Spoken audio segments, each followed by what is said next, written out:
Hello नमस्कार दोस्तों, प्रातःकाल ज्ञान चैनल में आपका स्वागत है।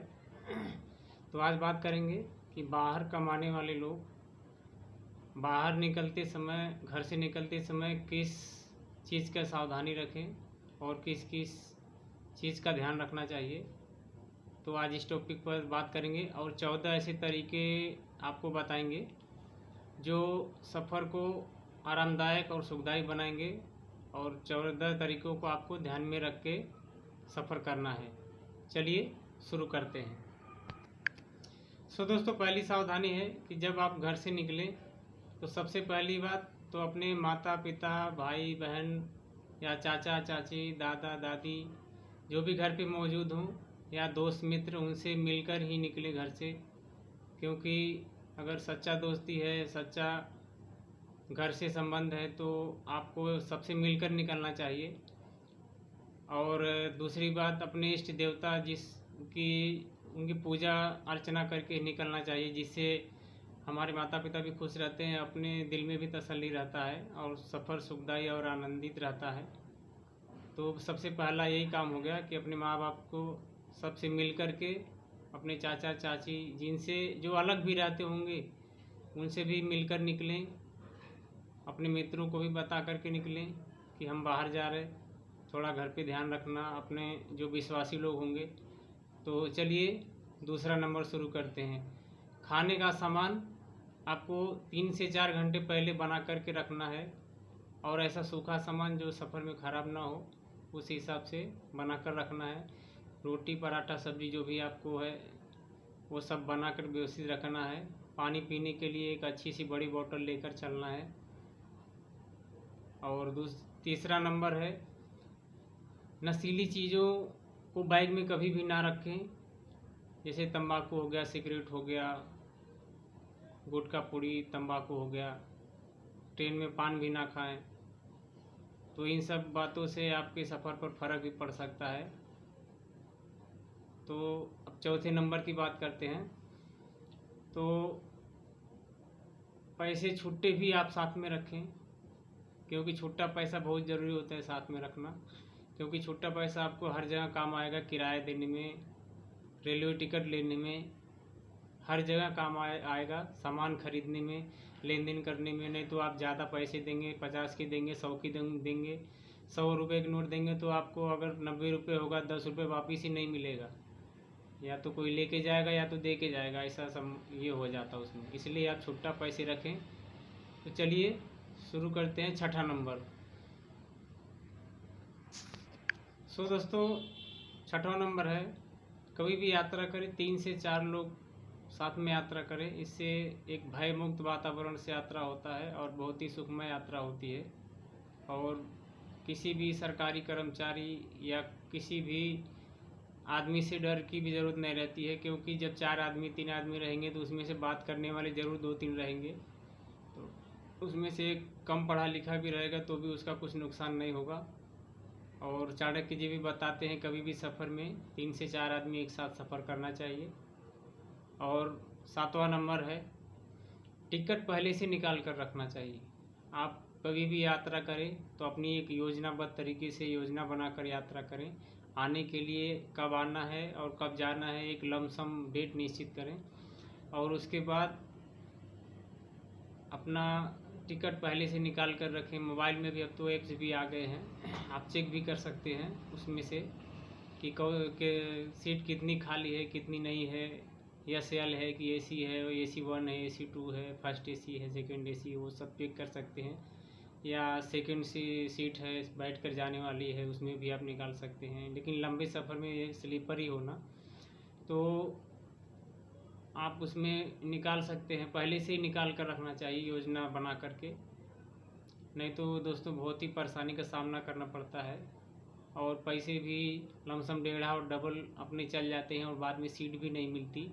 बाद में अपने मान सम्मान, अपनी आत्मा को भी बहुत ठेस पहुंचता है जब हम ट्रेन के सीट पर नहीं बैठकर नीचे गली में बैठते हैं, उन लोगों के धक्का मुक्के खाने पड़ते हैं। तो ये सावधानी रखें, पहले से टिकट निकाल कर रखें और उसी डेट पर आना और जाना करें। दोस्तों, 8वां नंबर है, अपने डॉक्यूमेंट के बारे में। तो रेलवे में अपना ओरिजिनल 1-2 आईडी ज़रूर रखना चाहिए सफ़र करते समय, ओरिजिनल आधार कार्ड और एक साथ में फ़ोटो भी रखना चाहिए। फ़ोटो नहीं भी रहा तो भी चलेगा, लेकिन ओरिजिनल आधार कार्ड नहीं तो अपना पहचान पत्र, कुछ न कुछ प्रूफ साथ में ज़रूर होना चाहिए जो आपकी पहचान को दर्शाता हो, उम्र को दर्शाता हो। तो दोस्तों अब 9वां नंबर की बात करेंगे। कहीं भी गलती हो जाए सफ़र करते समय, किसी आदमी को पैर लग गया गलती से, चढ़ते उतरते समय हाथ लग गया या सोते समय हाथ किसी कहीं लग गया गलती से, तो सॉरी बोलना सीखना चाहिए। क्योंकि सफ़र में तरह तरह के लोग होते हैं, बात बात पर झगड़े पर भी आ जाते हैं। तो इसलिए उस हिसाब से रहना चाहिए कि भाई अपनी भी सेफ्टी रहे। क्योंकि सॉरी एक ऐसा शब्द है जिसको बोल देने से सारा मामला ही जगह पे ख़त्म हो जाता है। अगर ज़्यादा ही टर्रेबाज रहेगा तब तो भाई जो आगे होगा वो देखा जाता, लेकिन अपना काम है, अगर अपने से गलती हो जाती है तो एक बार सॉरी बोल देना, बात ख़त्म कर लेना। किसी को तकलीफ़ देना नहीं, किसी की तकलीफ़ लेना नहीं, ऐसा थोड़ा सा वो करके चलना पड़ता है, मैनेजमेंट करके। तो दोस्तों 10वें नंबर की बात करेंगे। टिकट दिखाने से पहले कभी भी, अगर ट्रेन के सफ़र में आपसे कोई भी टीटी टिकट मांगता है तो आप टिकट दिखाने से पहले उस टिकट का एक फ़ोटो भी अपने मोबाइल में रखें, या तो उसका PNR नंबर भी लिख करके रखें अपनी डायरी में। क्योंकि हालांकि सब लोग नहीं रहते ऐसे गलत लोग, लेकिन किसी का बोल भी नहीं सकते। कोई टिकट ले करके बोलेगा टिकट ही नहीं दिए तुमने, तुम्हारे पास टिकट कहाँ है। ऐसा भी कभी कभी होए वाला है, लेकिन लोग विश्वास नहीं मानेंगे, कुछ भी हो सकता है। इसलिए अपना सबूत अपने पास रखें और इससे आपको नुकसान से भी बच सकते हैं।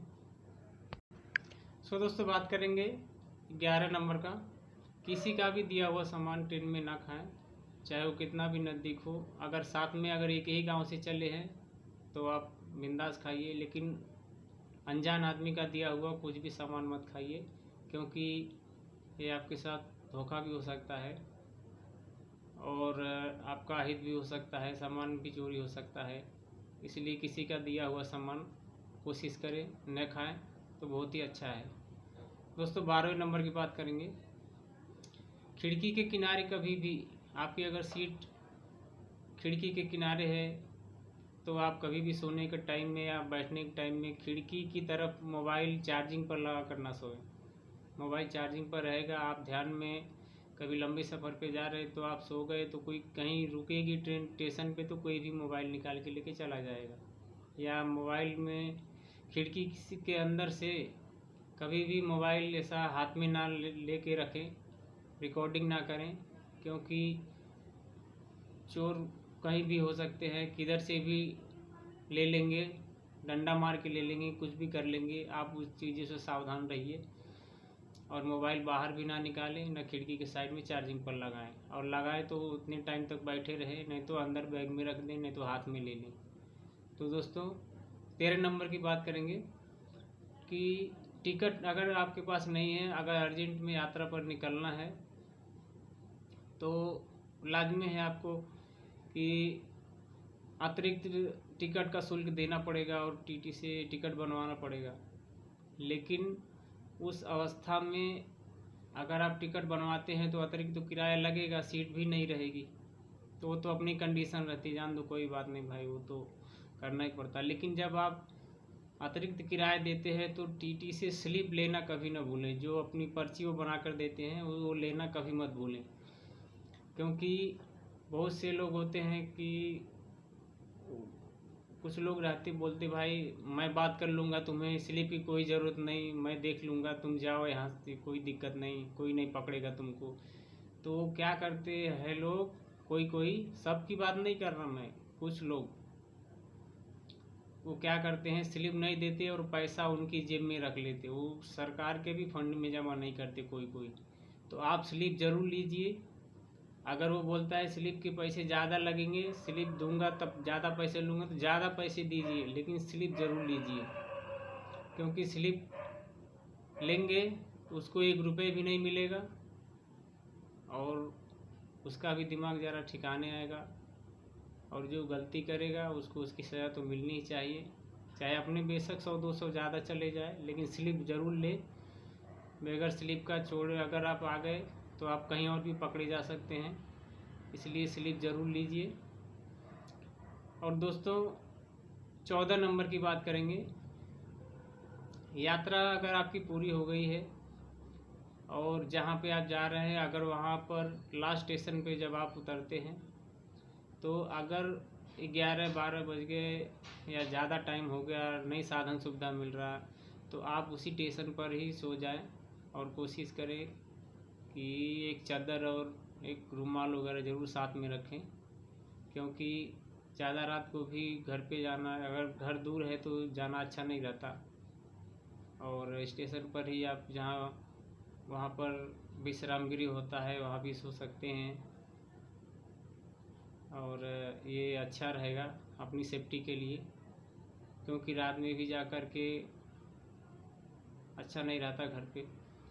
और तो ये थी 14 बातें।